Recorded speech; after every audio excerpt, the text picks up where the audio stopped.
আমাদের সিলেটের নুরুদ্দিন ঘরপুরি রহমতুল্লাহ আলাইহি বহুত বড় আল্লাহর একজন বুজুর্গ ছিলেন, দুনিয়াতে এখন নাই। আল্লাহ তার কবরকে জান্নাতের উঁচু মাকাম বানিয়ে দিন। হুজুর এত বড় বুজুর্গ ছিলেন, ইনি ফু দিতেন শনি মঙ্গলবারে। আর ফু নেওয়ার জন্য, পানি ফোরা নেওয়ার জন্য মানুষের বোতলে পানি নিয়ে হাজার হাজার মানুষ জমা হইতো। হুজুর এত ব্যস্ত, ইনি প্রত্যেককে ফু দিবেন কেমন করে, এজন্য মাদ্রাসার সামনে বিরাট এক পুকুর আসিল, এই পুকুরে ফু দিয়ে চলে যেতেন। আর পুকুরে ফু দিয়ে যাইতেন আর বলতেন তোমরা পুকুর থেকে পানি নাও।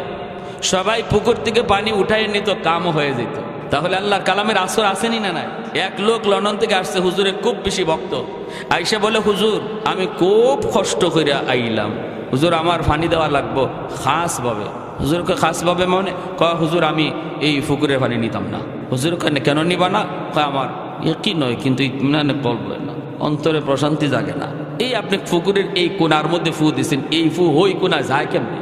এত বড় পুকুর দিলেন আপনি, এই কোনায় ফু, এই ফু ওই পারে যায় কেমনে? তো হুজুর বলে, তো এখন কি করা লাগবে?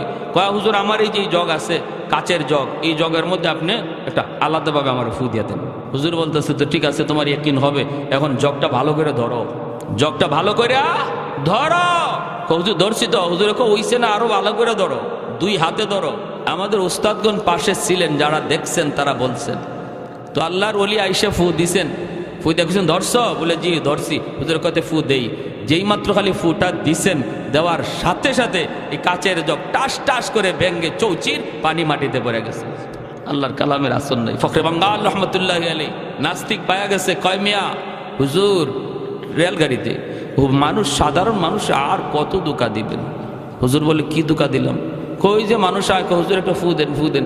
আপনি একটা বাতাস দিয়ে দিলেন, এই বাতাসে কি হয়? মানুষে আর কত ধোঁকা দিবেন? হুজুর বলতেছে, বাতাসে কি হয় বুঝো না? না, বাতাসে আবার কি হয়? এই যে আমি ফু দিলাম, কি সে? হুজুর বলে, তুমি বুঝবা কেমনি? তোমার তো বাফের ঠিক নাই, জন্মের ঠিক নাই, তুমি জানো তুমি অবৈধ। গালিটা নর্মাল হয়েছে না কঠিন হয়েছে? কঠিন না? হ্যাঁ, সাথে সাথে এর চেহারা লাল হয়ে বডি ফুলে গেছে। এখন তো হাত পা গোটা ধরে লিব হুজুরে। মানুষজন জমা হয়ে গেছে, বেটা রাগ কিছে? হুজুরের সাথে লাগছে। হুজুরের সাথে লাগবো না মানে? হুজুর আমার কি কইছে শোনো। হুজুর কি কইছেন? হুজুরকে আমি কইছি হেরে অবৈধ সন্তান। কয় হুজুর একটু বেশি হয়ে গেছে। হুজুরকে আমি তো তারে বেশি হওয়ার নিয়ে তো কই নাই, আমি তারে জবাব দিছি। জবাব কি জবাব? হ্যাঁ বলতেছে, বাতাসে বলি কিছু হয় না, বাতাসে যে কিছু হয় এটা বোঝানোর জন্য আমি একটা বাতাস ছাড়ছি। কি ছাড়ছি? একটা বাতাস ছাড়ছি, তাও এটা গালির নাপাক বাতাস। আর এই নাপাক বাতাসে দেখো তার চেহারা লাল হয়ে গেছে, তার বডি ফুলে গেছে, অথচ আমি হাত তুললাম না, মারলামও না। একটা বাতাসে যে যদি তার চেহারা লাল বানায় দেয়, বডি ফুলায় দেয়, আল্লাহর কালাম পইরা ফু দিলে, বাতাস দিলে যে 100 নয়, এটা বুঝাইছি। বুঝাইছে? জন্য হুজুরদের দোষ দিয়া লাভ নাই, হুজুরদের দোষ দিয়া লাভ নাই। ঘর নষ্ট হয়ে গেছে সব। মুসলমানের রহমতের দরজা বন্ধ। যুবক, দরজা খুলো, তাড়াতাড়ি দরজা খুলো। টেলিভিশন যেভাবে চালাও এটা বন্ধ করো, কোরআনকে এইভাবে প্রতিদিন খুলো। দেখবা আল্লাহর রহমতের দরজা খুলে যাবে, রহমতের দরজা খুলে যাবে। হযরত রবিয়াকে নিয়ে মা যখন মাদ্রাসায় দিয়ে দিয়েছেন, চলে আসছেন, অল্প দিনের ভিতরে রবিয়ার সুনাম ছড়াইতে লাগলো মদিনায়। উস্তাদগণ একদম তার প্রতি মহব্বত, স্নেহ, ভালোবাসা আস্তে আস্তে বেড়ে গেল।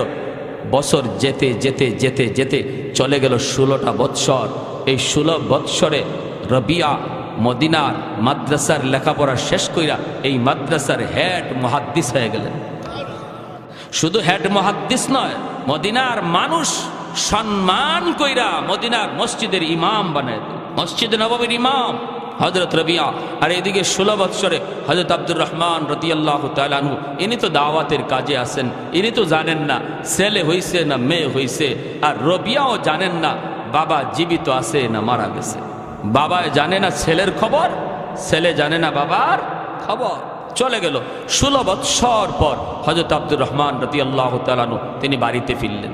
এখনের যুগ হলো মোবাইলের যুগ, মোবাইলে খবর দেওয়া যায়। তখন তো এমন ছিল না, এমন ছিল না, যোগাযোগ নেওয়ার কোনো ব্যবস্থাও ছিল না।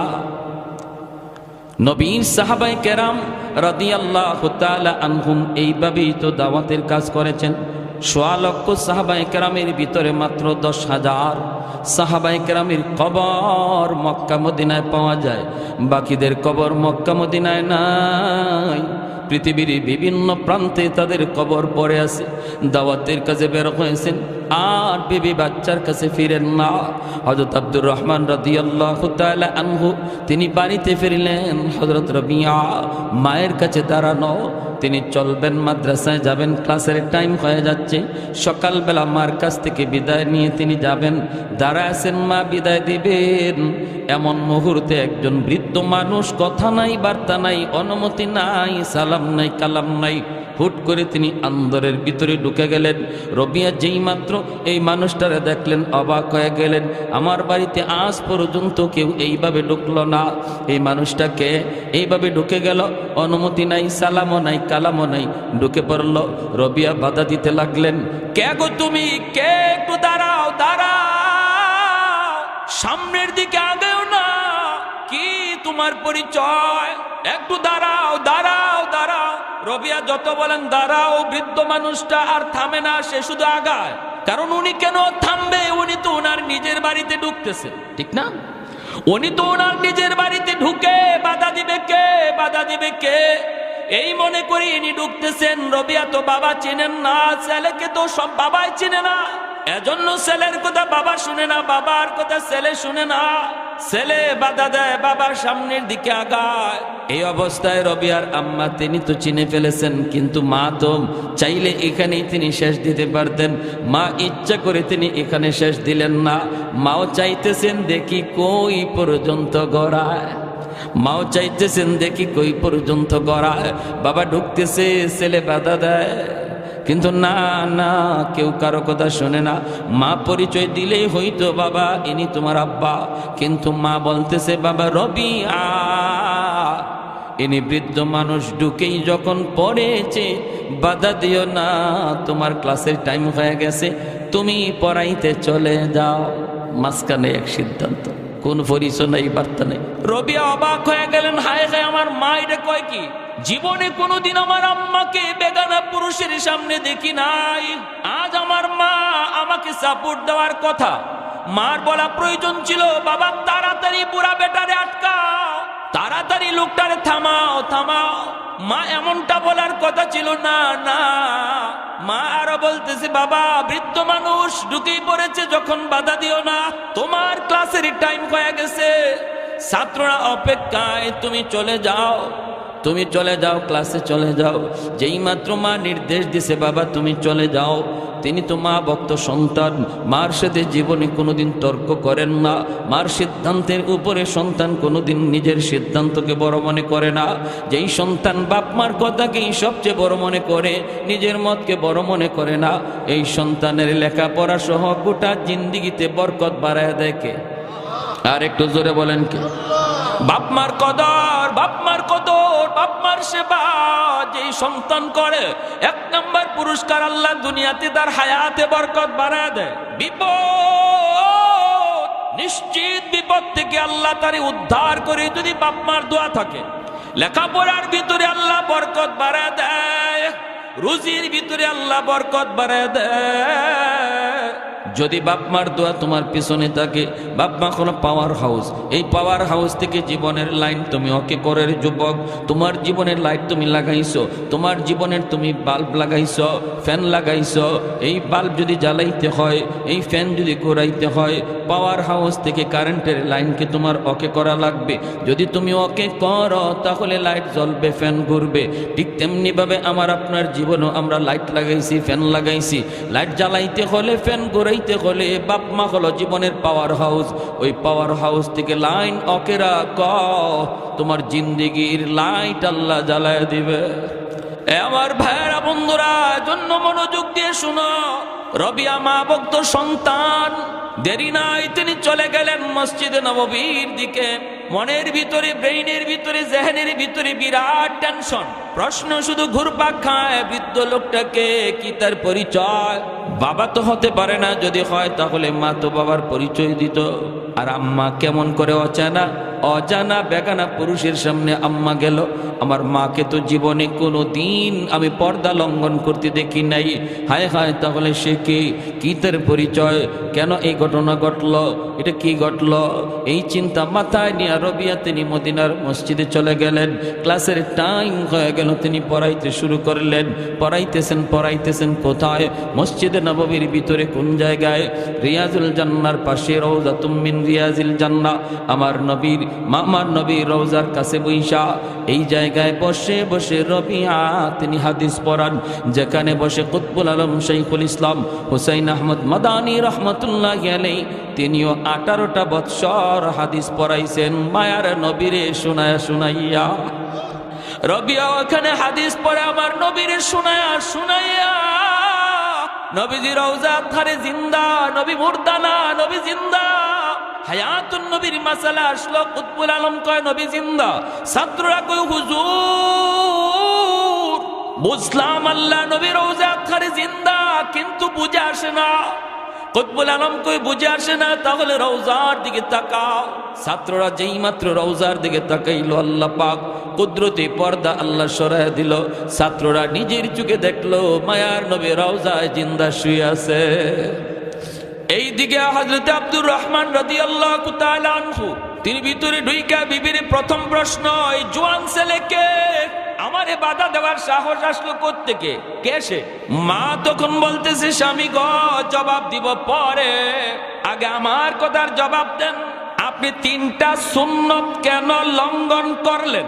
1 নাম্বার, নিজের বাড়িতে ঢুকতেও সালাম দিতে হয়, কেন আপনি সালাম দিলেন না? 2 নাম্বার হলো লম্বা সফর করে যদি বাড়িতে আসতে হয়, নবীর সুন্নত সরাসরি ঘরে ঢোকা যায় না, বাড়িতে আসা যায় না, পাশের মসজিদে অবস্থান করতে হয়, মসজিদ থেকে বাড়িতে খবর দিতে হয়, এটা আমার নবীর সুন্নত। কেন আপনি এই সুন্নত লঙ্ঘন করলেন না? চিল্লা থেকে আসলে পরে সরাসরি ঘরে ঢুকতে দেওয়া হয় না, বলা হয় এলাকার মসজিদে যে অবস্থান করবা, এরপরে বাড়িতে যাবা, ঘরে খবর দিবা, বিবি সাহেব কোন পজিশনে আছে তুমি তো জানো না। খবর দিলে পরে সে সময়ের জন্য সাজগুজ করে বসা থাকবে, সে নিজের মতো করে প্রস্তুতি নিবে। আল্লাহ নবীর সুন্নত কত সুন্দর। নিজের ঘরে ঢুকতেও তুমি কখনো আওয়াজ ছাড়া ঢুকবা না, বাপমার ঘরে ঢুকতেও কখনো আওয়াজ ছাড়া ঢুকবা না, অনুমতি ছাড়া কারো রুমে ঢুকবা না, এটা হলো শরীয়তের বিধান। নিজের ঘরে ঢুকতে গেলেও সালাম দিতে হয়, অনুমতি নিতে হয়। 1 নম্বরে বিবি বলতেছি, স্বামী গো, কেন তুমি সালাম দিলা না? 2 নম্বর, কেন তুমি মসজিদে অবস্থান করলা না? 3 নম্বর হলো এত লম্বা সফর করে আসলেন, যেই নবী রওজা জিয়ারত না কইরা রাতের বেলা ঘুম ধরতো না, এত লম্বা সফর করে আসলেন, আমার নবী রওজা শরীফকে আপনি জিয়ারত করবেন না?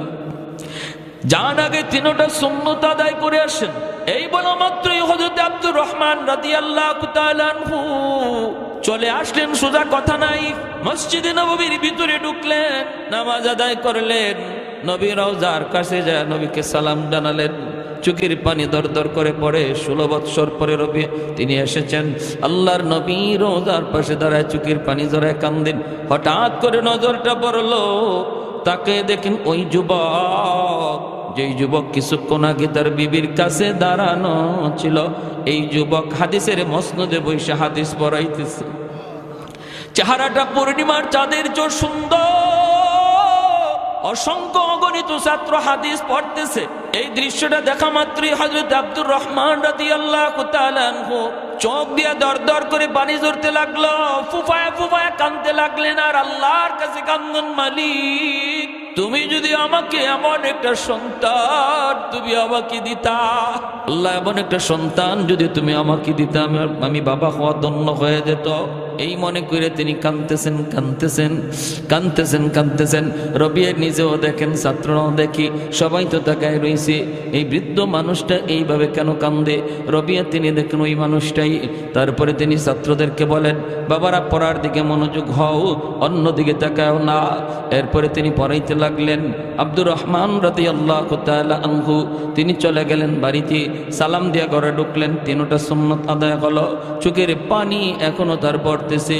বিবির কাছে যায় বলতেছেন, কান্দেন আর বলেন, বিবি গো বিবি, প্রশ্নের জবাব পরে শুনবো, আগে বলো এই যুবক ছেলেকে আমি যারে এখন নবীর রওজার সামনে হাদিস পড়াইতে দেখলাম। কে গো বিবি, কি তার পরিচয় যে তোমার কাছে ছিল মদিনার মসজিদে নববীতে হাদিস পড়ায়? এমনি রবিয়ার মা স্বামীকে বুকে জড়ায় দুইরে কপালে চুমুকায় কয়, স্বামী ধন্য তোমার জীবন, ধন্য আমার জীবন। আল্লাহ তোমাকে আমাকে একটা সন্তান দিয়েছে, এই সন্তানের নাম হলো রবিয়া, যে আজকে মদিনার সবচেয়ে বড় মুহাদ্দিস, শুধু মুহাদ্দিস নয়, মদিনার মসজিদের ইমাম, যে তোমার ঔরসজাত সন্তান। मैं तालिब मौला हो मेरे इश्क़ निराला, मैं तालिब मौला हो मेरे इश्क़ निराला, है जुमला जहाँ जिनके तजल्ली से उजाला, है जुमला जहाँ जिनके तजल्ली से उजाला, मादर दो जहाँ गैर खुदा यार नदारम, যদি আদে খুদা হিচে দিগর কার নদারিম। ভাইয়েরা বন্ধুরা, এবার স্বামী স্ত্রী দুজন রওনা দিয়েছেন, ছেলেকে আনবেন, ছেলেকে কোলে নিবেন। দরজার পাশে যাই আর মা ডাক দিলেন, বাবা রবিয়া। মায়ের ডাক শোনা মাত্রই রবিয়া পড়া বন্ধ করে দিয়া তিনি বের হয়ে আসলেন। আইসা দেখেন মায়ের পাশে ওই বৃদ্ধ লোকটা এখনো দাঁড়ানো। তিনি তো মাথাটা নিচের দিকে দিয়ে দিছেন, টেনশন টেনশন আর টেনশন, মাথাটা নিচের দিকে দিয়ে দিছেন। এই বুড়া লোকটা এখনো মার পাশে দাঁড়ানো। মা তখন বলতেছে, বাবা রবিয়া মাথা উঠাও, জানি বাবা তোমার মাথায় অনেকগুলি প্রশ্ন ঘুরপাক খাইতেছে। কে সেই বৃদ্ধ মানুষটা যারে মা বাধা দিলাম না? বাবা শিশুকাল থেকেই শুধু আব্বু আব্বুকে আমার কাছে তুমি আবদার করতে, আব্বু আম্মা আমার আব্বুর চেহারা কেমন, আমার আব্বুর পোশাক কেমন, আব্বু কতটুকু লম্বা ছিল। কোনোদিন বাবা ডাক করো নাই, আব্বু বলে ডাকতে পারো নাই। মনে মনে ভাবছিলাম মনে হয় জীবনে আর বাপ বেটার দেখা হবে না, কিন্তু আজকে ভালো করে দেখে নাও বাবা রবিয়া, মায়ের পাশে যিনি দাঁড়ায় আছে ইনি বেগানা কোনো পুরুষ নয়, ইনি তোমার জন্মদাতা পিতা, নবীর সাহাবী হযরত আব্দুর রহমান রাদিয়াল্লাহু তাআলা আনহু। বলা মাত্রই বাবাকে জড়ায় ধরলেন, বাবা ছেলেকে জড়ায় ধরলেন। বাবা কান্দে, আল্লাহ তুমি যে আমাকে এমন একটা সন্তান দিছো। ছেলে কান্দে, আল্লাহ তুমি যে আমাকে আমার বাবা দেখাইছো। এরপরে বাপ বেটার ভিতরে কে আগে যাবে এই নিয়ে লাগছে দ্বন্দ্ব। বাবা কয় আব্বা তুমি আগে যাও, ছেলে কয় না আব্বা তুমি আগে যাও, তুমি বড়। বাবা কয় না বাবা তুমি বড়, কে আগে যাবে এই নিয়ে লাগছে দ্বন্দ্ব। ভাইরা বন্ধুরা, কেউ আগে যায় না। এটাই হলো মাদ্রাসা শিক্ষার আদব। কারণ মাদ্রাসার মধ্যে কোনো নেতা নেত্রী আদর্শ শেখানো হয় না, এই মাদ্রাসা আমার নবীর আদর্শ শেখানো হয়। আর আমার নবীর আদর্শ হলো খুলুকে আযীম। উলামায়ে কেরাম হলো খুলুকে আযীমের ওয়ারিস। অতএব উলামায়ে কেরাম মাদ্রাসায় যারা পড়ে তারা আদব শিখে, নবীর দেখানো আদব। ঠিক কিনা জোরে কোন? উস্তাদের জুতা বাইল করে দেয়, মুরব্বীদের জুতা সোজা করে দেয়, বাপমার জুতা সোজা করে দেয়, মুরব্বীদের সালাম করে। এইভাবে আদব শেখানো হয়, কারণ এই মাদ্রাসায় শ্রেষ্ঠ নবীর শ্রেষ্ঠ আখলাক শেখানো হয়। ভাইরা বন্ধুরা, ছেলে আগে যাইতে রাজি না, বাবাও আগে যাইতে রাজি না। এইবার ছেলে বলতেছে, আম্মা তুমি ফয়সালা দেও কে আগে যাবে। মায় কয়, বাবা আমি যদি ফয়সালা দেই তাহলে আগে যাইবা তুমি, আর আমরা বাপ মা যাব তোমার পিছনে। রবিয়া কয়, মা কেন তুমি এই সিদ্ধান্ত দিয়েছ? কোন যুক্তি দেখো মা? মায় কয়, বাবা দুই যুক্তিতে, দুই কারণে। একটা হলো দুনিয়ায়, একটা হলো আখেরাতে। দুনিয়ার জীবনেও তুমি আগে, তোমার বাবা তোমার পিছনে।